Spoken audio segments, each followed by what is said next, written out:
My next guest has a new book out called Speaking for Myself, Faith, Freedom, and the Fight of Our Lives Inside the Trump White House. She served as White House press secretary from 2017 to 2019, the third woman, first mom ever to do so.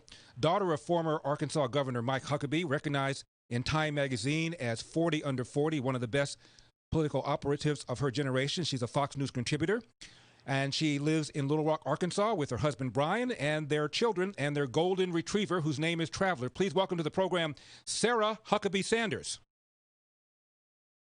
Thank you so much. Great to be with you, Larry. How are you, Sarah? I'm doing great. Thank you. Sarah, you lasted in the position for about 2.5 years. That seems to be about the average stint. My feeling is it's an intense job, and as a working mom, it had to be a whole lot of stress, burden, and hard work for you. There were certainly a lot of challenges. 2.5 years in any White House, and as the White House press secretary, can be tiring. It's a 24/7, all-consuming, 365-day-a-year job. But I loved it, and it was the honor and privilege of a lifetime to get to do it. And again, my experience was spectacular. That doesn't mean we didn't have difficult days, we didn't have challenging days, right. And there were certainly days that I wasn't sure how much longer I could do it, because it could be so difficult at times, particularly as a parent, not just trying to find that balance, but also trying to protect my kids who are very young from a pretty intense liberal mob that was constantly attacking me and sometimes even our family. Sarah, I'm a radio host, and radio hosts are all about show prep. When Obama was in the White House, Sarah, I would prepare for my show before I went to bed. I get up in the morning, and 9 times out of 10, what I prepared that night is what I'm going to do on the show the next day. Not so with Donald Trump, and you mentioned that in your book. You talk about how you wake up and Donald Trump has tweeted something, and it changes the whole course of the day. Yeah, there were mornings that the message at 5 a.m. that I was talking to reporters about for the morning shows would be vastly different by 6:30 or 7 a.m. Because the president had the ability to just completely change the narrative with 140 characters. Later, it expanded to more than 200 characters. But that's the power of the presidency, and the power of this president's Twitter feed is he could change the news very quickly, and often did that, which made my job a little bit harder at times, but also made us sharp and kept us on our toes. The book is called Speaking for Myself, Faith, Freedom, and the Fight of Our Lives Inside the Trump White House. It is written by my guest, Sarah Huckabee Sanders. It is up on LarryElder.com. Sarah, let's start with this business about Donald Trump allegedly disparaging fallen soldiers. You talk about Donald Trump in Normandy in your book, in your chapter called Warrior. Can you describe what you saw, what happened, how Donald Trump was with these veterans? Yeah, and I spent 2.5 years with the president by his side almost every single day. In that 2.5 years, I traveled all over the country, all over the world with the president.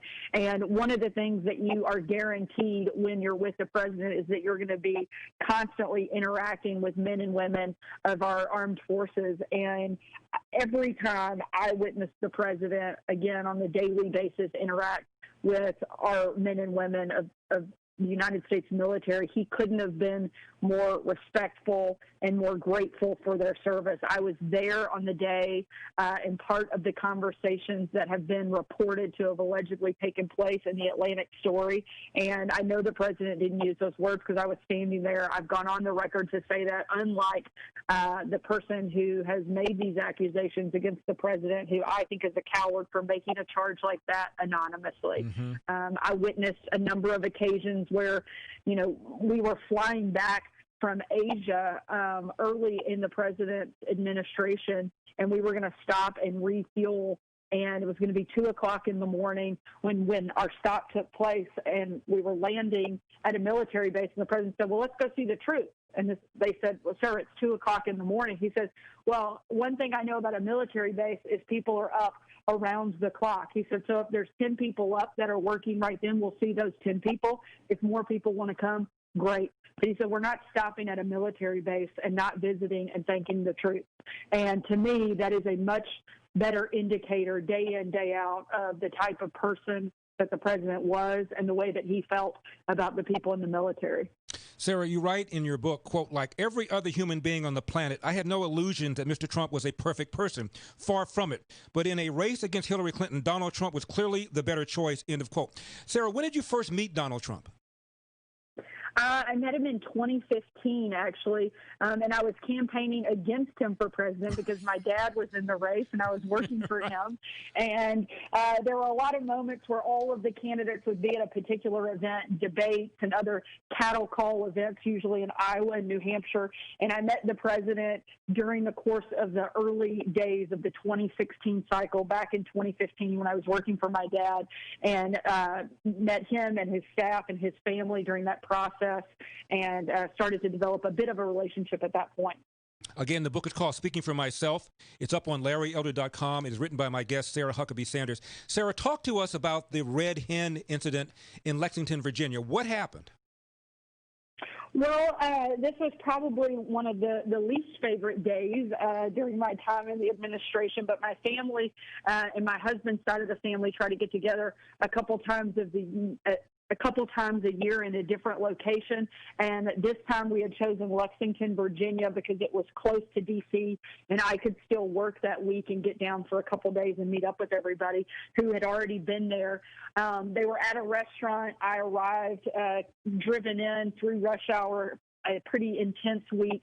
I walk in the door and sit down, and a minute or two after I'd sat down, the owner of the restaurant came over, asked to speak with me, of which I was happy to do until I understood why she wanted to speak with me, where she proceeded to tell me that I was a terrible person and I didn't represent their community and she didn't want me in her restaurant and kicked me out.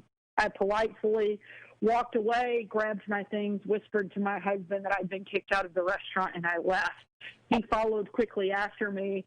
And the part of the story that most people don't know is that after we left, Sarah, can we finish this on the other side of this break, please? You bet. Okay. And I also want to ask you what kind of advice Sean Spicer and or Ari Fleischer gave you when you took the job. I'm Larry Elder, Sarah Huckabee Sanders.